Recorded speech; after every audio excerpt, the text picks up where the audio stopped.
Hi, I'm Rad, and welcome to Good Game Well Played.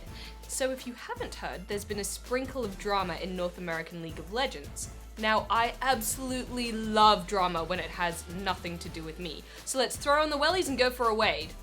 It begins with an interview between William Scarrelly and Andy Reginald Din. Reginald is a former pro, as well as founder and owner of Team Solo Mid, one of the biggest names in League of Legends. TSM is a highly successful team. In fact, they recently won the NA/LCS Summer Playoffs against Cloud9. So these are big names in the scene that we're dealing with. In this interview, Reggie makes the completely valid point that making patch changes in the middle of a season can really throw players off. So whilst it may help keep things interesting from a viewer perspective, in a sort of derpy way, it can really put a toll on the pros who are training really hard to become good at a patch that then becomes obsolete halfway through the tournament.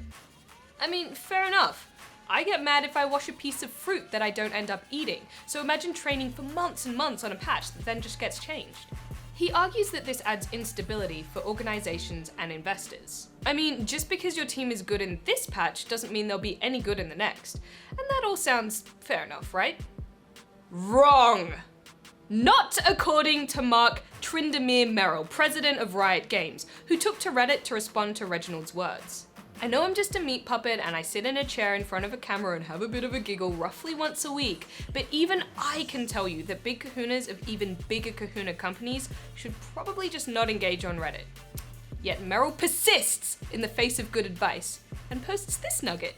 It begins, love me some Reggie, but if he's so concerned about the financial health of his players, maybe he should spend some more of the millions he has made/makes from League of Legends on paying them instead of investing in other esports where he is losing money? This post has since been edited to clarify what he means and now reads, love me some Reggie, but an important distinction here is that team owners in the league ecosystems are ones who decide how much they pay their players. We have always been concerned about player compensation and creating a viable path to pro and ensuring pros can actually have a meaningful career, hence why we subsidized team salaries to create minimums, etc. The most important takeaway here is that Merrill most certainly loves him some Reggie. But beyond that, he dismisses Reggie's concerns and says that if there is an issue, it's certainly not down to Riot's stipends, that Riot has been plenty generous. Clean up your own act before pointing that finger of blame, Reginald, if that is your real name, which we all know it's not. Reggie then responded to Mark's comments via TwitLonger. I don't think I've ever seen TwitLonger be used for anything other than internet fights. They should have that on the tagline, in fact. TwitLonger. Rad has never seen us be used for anything other than internet fights. Reggie retorts that he does more than enough, and that changes to how LCS is run makes it increasingly hard for the sport to be lucrative for teams, even if they're placing well. Now this is where it gets super interesting, because it's stirred up the pot a bit, and it's bringing up a lot of larger questions about funding in esports. As caster and former team owner Monte Cristo points out in this blog, the majority of revenue generated for esports teams generally comes through sponsorship. Effectively, all of the money, like 95% of the money in esports to teams comes from sponsorships, okay? This is in contrast to traditional sports where, in general, all the teams have ownership of a league and then they sell broadcasting rights for that league and split the money to pay everyone. But I'm a bit skeptical about using traditional sports as a one-to-one comparison for esports for two main reasons. Number one, esports isn't sports. While we can certainly learn a lot of things from aspects of traditional sports tournaments and broadcasts, you're dealing with two very different forms of competition and culture. Things are possible in esports that just aren't in traditional sports. I mean, come on, look at this. Get away! Get away from me! Let me hold you, Shane. I'll hug you, Shane. It's fine. You can cope with this. You can cope. It's okay, Shane. The influence that online communities have on esports is immense. A large portion of viewers also play the game in a meaningful way. Heaps of tournaments have open qualifiers, meaning anyone around the world who is skilled at the game has a shot at competing. Ignoring these subtle but important differences to try and make esports mimic something else with a different soul would be a mistake. Number two, no one owns the intellectual property for sports, but somebody does own the IP for video games, and if they choose, like Riot does, they can keep a tight control on how it's used. Riot controls their brand with an iron fist, including how sponsors are exhibited at tournaments, as well as any outside work players might be involved in. which isn't that uncommon. Keeping a lock on their product allows them to deliver consistency and quality to their users. But it means that a combined ownership league model isn't quite as viable. LoL pros are essentially Riot employees. They sign contracts with Riot, are only allowed to play in Riot events, and are paid a stipend, like a salary. And Riot pretty much don't allow third-party tournaments.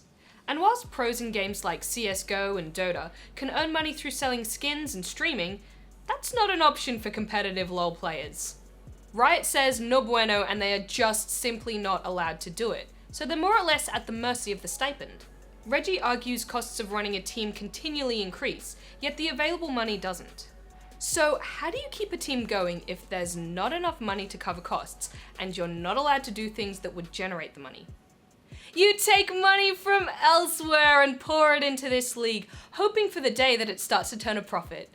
Because the healthiest business model is the one where you close your eyes and pray to the RNG gods that you're gonna start making money. Money please!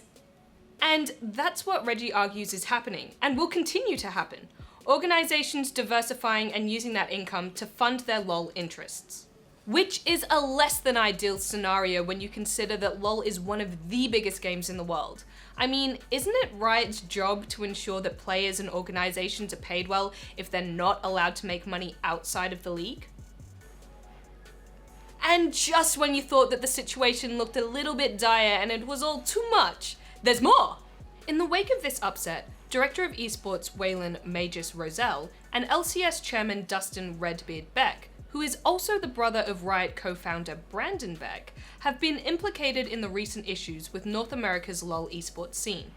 In an article by PvP Live, a number of anonymous sources are cited as saying their lack of experience and a degree of ego are to blame for ongoing issues. It argues that despite issues, League of Legends continues to do well, so it's not necessarily a priority for the company to fix things. It kinda makes LoL esports look like shaky shambles that could come crumbling to the ground at any minute, which is in somewhat stark contrast, in my professional opinion, to what you would think as a viewer of LCS. I mean, look at these tight broadcasts. Welcome back, League fans, to the North American LCS Summer Finals. He's a little bit more of a sitting duck if they do get in a situation. And they shut him down with a 1600 damage crit. TSM cement themselves as the most dominant organization in North American League of Legends and win their 4th North American Championship. Tight? But that's part of the issue, isn't it? It doesn't look broke, so where's the incentive to fix it? So what is the takeaway here? Oh, I'm hungry. Esports is still a really new thing, and it's growing really, really fast. We need to expect teething problems and hopefully learn from our small mistakes to do better next time. And maybe it's a good thing that we have so many different games that use slightly different models, so we can compare and contrast with what works and what doesn't. Oh, that's it. Nice from He threw the controller. the German pop. He threw the controller. The two did. Wobbles did. Because there's no perfect system, and I honestly think stipends for players could be a really great thing. Yeah, it's a bit of an embarrassing time for LoL esports right now, but as Sarah Jessica Parker once said, when real people fall down in life, they get right back up and keep walking. TLDR, I have the perfect metaphor for LoL esports right now. He's gonna fly.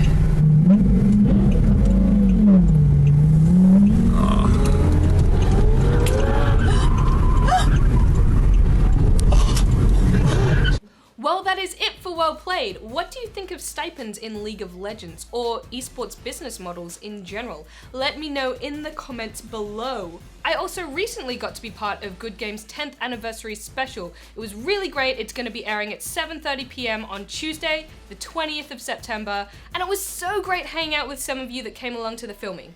Some of you, not all of you. You know who you are. If you want to internet hang out with me, you can tweet me at @UngHaradYo and we can have a cheeky LOL together. Because the episode's about LOL.